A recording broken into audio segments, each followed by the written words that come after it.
ক্রোধ সম্বরণ থেকে অক্রোধ।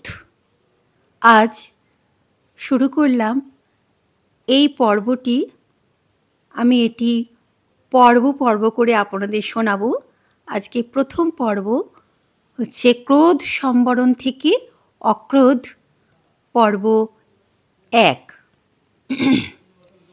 এমন অনেক মানুষ আছেন যারা অল্পেতেই রেগে যান। অনেক সময় তারা ব্যাপারটা নিজেরাও বোঝেন, কিন্তু এই ক্রোধের নিবারণ করতে পারেন না। অপরদিকে এমন মানুষ সংসারে বিরল যার কখনো ক্রোধ হয়নি। সত্যি কথা বলতে কি, ক্রোধ বা সহজ বাংলায় রাগ একটি স্বাভাবিক ও সুস্থ মনোবৃত্তি বা ইমোশন। অর্থাৎ ক্রোধ সাধারণভাবে অসুস্থতার লক্ষণ নয়, কিন্তু মাত্রাতিরিক্ত হলে অসুস্থতার দিকে ঠেলে দিতে পারে। ক্রোধের উদ্বেগ জানিয়ে দেয় যে বর্তমান পরিস্থিতি ও পরিবেশ আমার জন্য অস্বস্তিকর, অন্যায়, অবিচারের এবং বৈষম্যমূলক। অর্থাৎ যদি কেউ আপনাকে অপমান করে, আমার প্রতি দুর্ব্যবহার করে বা অন্যায় করে, তাহলে আমার ক্রোধ হওয়া স্বাভাবিক। কিন্তু ক্রোধে ফেটে পড়া কখনোই কাজের কথা নয়, কারণ দেহ মনের উপর ক্রোধের নেতিবাচক প্রভাবই বেশি পড়ে।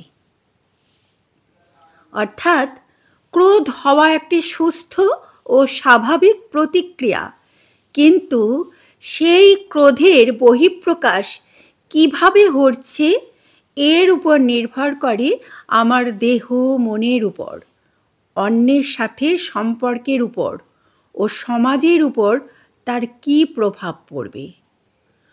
ক্রোধ ও বিরক্তি। বিরক্তি বা খিটখিটে মেজাজ ক্রোধেরই নামান্তর। ক্রোধ ও বিরক্তিকর হচ্ছে কুফল। ক্রোধ হচ্ছে বিরক্তির কুফল। যারা সব সময় ক্রোধ বা বিরক্তি অনুভব করে থাকেন, তাদের সহজেই হৃদরোগের আক্রমণ হওয়ার সম্ভাবনাটা বেশি থাকে। যাদের ডায়াবেটিস হতে পারে, রোগ প্রতিরোধ ক্ষমতা কমে যেতে পারে, অনিদ্রা হতে পারে, রক্তচাপ বৃদ্ধি পায়, খিটখিটে ক্রোধী ব্যক্তির মনোসংযোগ করতে কষ্ট হয়, এরা অনেক সময়ই বিষণ্ণতায়, ডিপ্রেশনে ভোগেন এবং ক্রমশ সব ধরনের সম্পর্ক থেকে দূরে সরে যেতে থাকেন। সেই মানুষই কেবল সুখী যিনি কাম ও ক্রোধের বেগ দমন করতে পারেন। আমরা অনেক সময় মনে করি ক্রোধের উপরে আমাদের কোনো নিয়ন্ত্রণ নেই, অথচ অভ্যাসের দ্বারা আমরা ক্রোধকে যথেষ্ট নিয়ন্ত্রণ করতে পারি। কেন আমরা ক্রুদ্ধ হই, এই বিষয়টি যদি আমরা বুঝতে পারি, তবে ক্রোধকে সহজেই নিয়ন্ত্রণে আনতে পারি।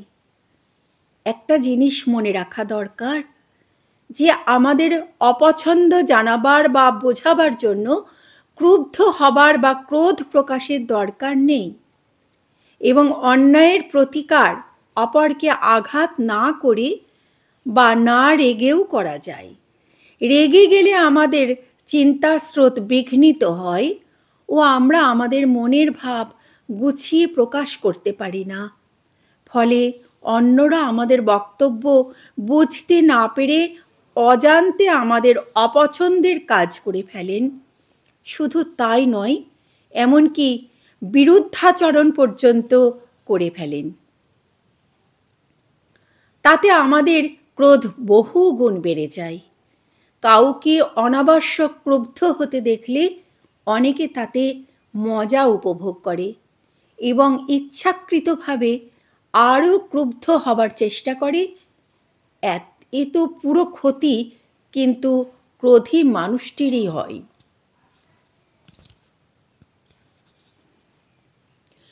এবার এই ক্রোধকে দমন করব কিভাবে? এখন আধুনিক মনোবিজ্ঞানের জ্ঞানকে ভিত্তি করে ক্রোধ দমনের যে পদ্ধতি নিয়ে কিছু আলোচনা করা হচ্ছে, আধুনিক মনোবিজ্ঞান ক্রোধকে মনের স্বাভাবিক বৃত্তি বলে গ্রহণ করে। অর্থাৎ কারো ক্রোধ হওয়া অস্বাভাবিক নয়, এ কথা আগেই বললাম, কিন্তু সেই ক্রোধের অস্বাভাবিক বহিঃপ্রকাশকে নিয়ন্ত্রিত করে সর্বজন গ্রাহ্য প্রকাশে পরিণতই করারই হচ্ছে এর লক্ষ্য। এখন আমরা যদি আগেই বুঝতে পারি যে আমাদের ক্রোধের উদ্বেগ হচ্ছে, অর্থাৎ তার অভিমুখকে বদলে দেওয়ার চেষ্টা করলে ক্রোধ স্তিমিত হয়। সেখানে লম্বা লম্বা শ্বাস নেওয়া বা উল্টো দিকে 1, 2, 3 গণনা করা ইত্যাদি ব্যবস্থা নেওয়া হয়।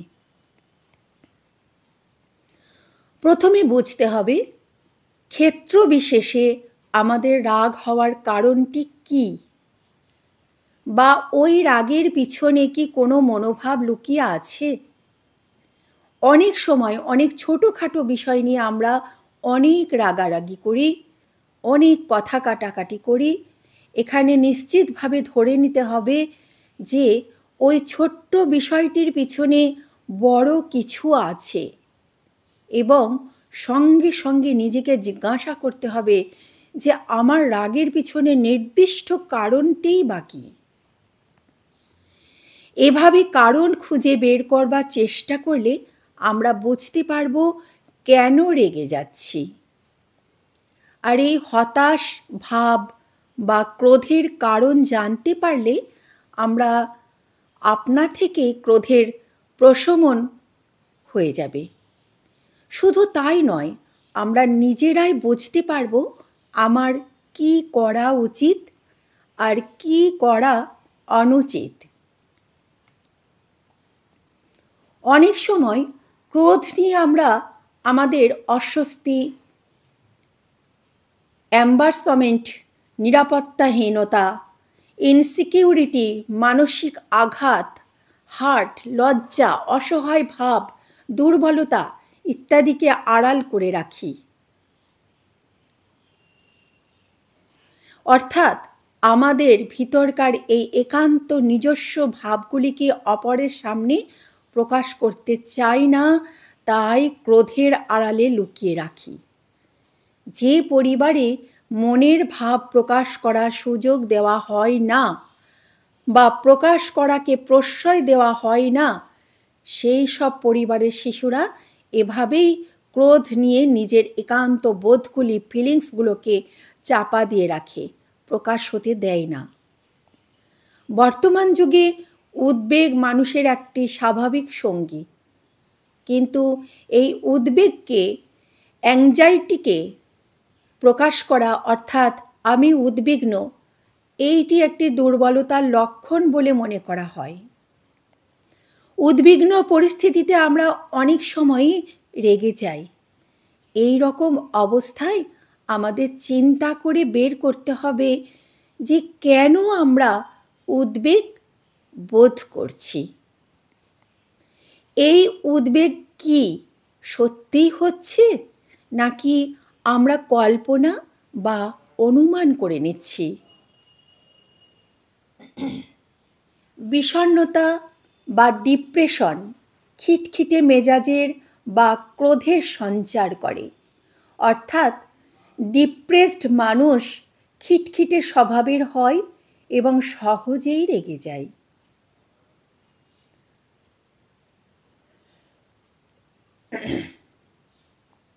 আমরা সারা জীবন ধরে বিভিন্ন অবস্থায় বিভিন্ন মানুষের সাথে কম্প্রোমাইজের চেষ্টা করে চলেছি। যখন আমরা সফল হই তখন কোনো অসুবিধা হয় না, কিন্তু কম্প্রোমাইজের চেষ্টা করে, বারবার চেষ্টা করে করে বিফল হলে সেটি ক্রোধে পরিণত হয়। অনেক সময়ই আমরা অন্যের বিরুদ্ধে মত প্রকাশকে ব্যক্তিগত চ্যালেঞ্জ হিসাবে দেখি এবং মনে করি যে আমাদের অথরিটি বা অস্তিত্ব বিপন্ন হতে চলেছে, এবং তখনই আমাদের ক্রোধ হয়। অনেক সময় আমরা আমাদের বিভিন্ন মানসিক প্রক্রিয়ার ফলে উদ্ভূত বিভিন্ন মানসিক চিন্তা ভাবনা বা ইমোশনকে প্রকাশ করতে শিখি না। এই না শেখার ফলে আমাদের মনের ভাব প্রকাশ না করে আমাদের সহজাত ক্রোধ প্রকাশ করে ফেলি। যেমন স্বাভাবিক ইমোশন ভয় পায়, অপরাধবোধ, লজ্জা ইত্যাদি বোধ আমার থাকা উচিত নয় বলে মনে করি ও এগুলোকে ক্রোধ রূপে প্রকাশ করি। ক্রুদ্ধ হলে শরীর মনের কিছু পরিবর্তন হয়, যে পরিবর্তনগুলি হঠাৎ হয় না, আরম্ভ হয়ে ধীরে ধীরে বাড়ে ও ক্রমে বাইরে ফেটে পড়ে। এই অনিয়ন্ত্রিত ক্রোধের প্রকাশ কখনোই কাম্য নয়। যদি আমরা প্রাথমিক পর্যায়ে ধরতে পারি যে আমার ক্রোধের উদ্বেগ হচ্ছে, তখনই একটি নিয়ন্ত্রণের চেষ্টা করতে পারি এবং অধিকাংশ ক্ষেত্রেই নিয়ন্ত্রণে সক্ষম হই। আজকে এই পর্যন্তই। আবার আগামী দিন শোনাব ক্রোধ সম্বরণের দ্বিতীয় পর্ব। আপনারা শুনতে থাকুন, আপনাদের মত প্রকাশ করতে থাকুন। আমি চেষ্টা করব আমার মতো করে, আমার সামর্থ্য অনুযায়ী এই ক্রোধ সম্বরণের উপায়গুলি খুব সহজভাবে ব্যক্ত করার। খুব ভালো থাকবেন। আজকের মতো আসি।